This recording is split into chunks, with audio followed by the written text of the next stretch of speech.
Springfield man will spend a decade in prison for a robbery gone wrong that left 2 people dead. In February of 2024, Trevin Dix and Reggie Carey died at a Springfield hospital. Investigators say Trevin's sister Taryn set up a robbery, but it didn't go according to plan. A struggle happened and Trevin and Reggie got shot. Court records call the 2 Taryn's associates.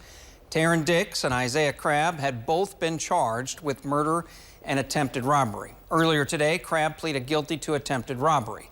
A judge then sentenced him to 10 years in prison without the possibility of parole. Meantime, Taryn Dix entered an Alford plea in March to 2 counts of second-degree murder. An Alford plea means she does not admit guilt, but she concedes the state had enough evidence to convict her. She's scheduled to appear before a judge for sentencing on August 11th.